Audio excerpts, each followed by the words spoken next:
Hello மக்களே, இன்னைக்கு நான் உங்களுக்காக கொண்டு வந்திருக்கிற படம் என்னன்னா, படத்தோட டைட்டிலே எனக்கு ரொம்ப நாள் கன்ஃபியூஷனாக இருந்தது. தப்பாவே தான் சொல்லிட்டு இருந்தேன். படத்தோட பேர் என்ன கேட்டிங்கன்னா டங்கி. ரொம்ப நாளாக இதை நான் டுங்கின்னு சொல்லிட்டு இருந்தேன். அண்ட் இந்த படம் நம்ம எல்லாத்துக்குமே ரொம்ப மோஸ்ட் ஃபேவரட்டான 3 Idiots அந்த டைரக்டர் வந்து டைரக்ட் பண்ணியிருக்கிற படம், ராஜ்குமார் ஹிரானி. படத்தோட கதை என்னன்னா, ஒரு 3 ஃப்ரெண்ட்ஸ் இருப்பாங்க. அவங்க குடும்ப கஷ்டத்தினால, குடும்ப ஏழ்மை சூழ்நிலை காரணமாக அவங்க என்ன பண்ணுவாங்கன்னா, இங்கிலாந்துக்கு போய் எப்படியாச்சும் சம்பாதிச்சு முன்னேறிடலாம் அப்படின்னு சொல்லிட்டு யோசிச்சுட்டு இருப்பாங்க. ஆனா அவங்களுக்கு வந்துட்டு இங்கிலீஷ் தெரியாத ஒரே காரணத்தினால அவங்களோட வீசா எல்லாமே வந்துட்டு ரிஜெக்ட் ஆயிடும்.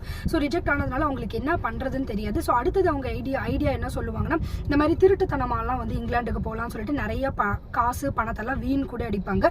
அதுக்கப்புறமே நமக்கு அந்த IELTS எக்ஸாம் இருக்குல்ல, அதை எழுதி போகலான்னு பார்த்தாலும் அங்கேயும் இங்கிலீஷ் தான் தேவைப்படும். இங்க 3 பேர் யாருக்குமே இங்கிலீஷ் தெரியாது. இவங்க 3 பேரும் வந்துட்டு ஷாருக் கான் கூட வந்துட்டு கூட்டு சேருவாங்க.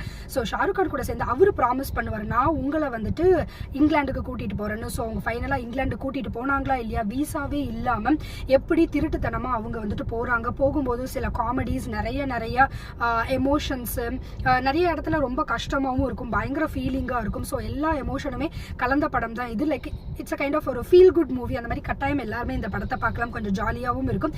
இந்த படம் நெட்ஃபிளிக்ஸ்ல அவைலபிளா இருக்கு. அண்ட் ஆஸ் யூஷுவல் நீங்க தமிழ்ல இந்த படம் அவைலபிளா இல்லவே இல்லை, ஹிந்தியில மட்டும்தான் இருக்கு. தமிழ்ல நீங்க பார்க்கணும்னா கண்டிப்பா பார்க்க முடியாது, ஹிந்தியில மட்டும்தான் இருக்கு. சப்டைட்டில் வச்சுதான் நானே பார்த்தேன். இந்த படத்தை நீங்க ஆல்ரெடி யாராச்சும் பார்த்துருந்தீங்கன்னா மறக்காம கமெண்ட் பாக்ஸ்ல மென்ஷன் பண்ணுங்க. அடுத்த படம் நான் எப்படி இருக்கு, வர்த்தா இல்லையான்னு சொல்ற வரைக்கும் டட்டா பாய்.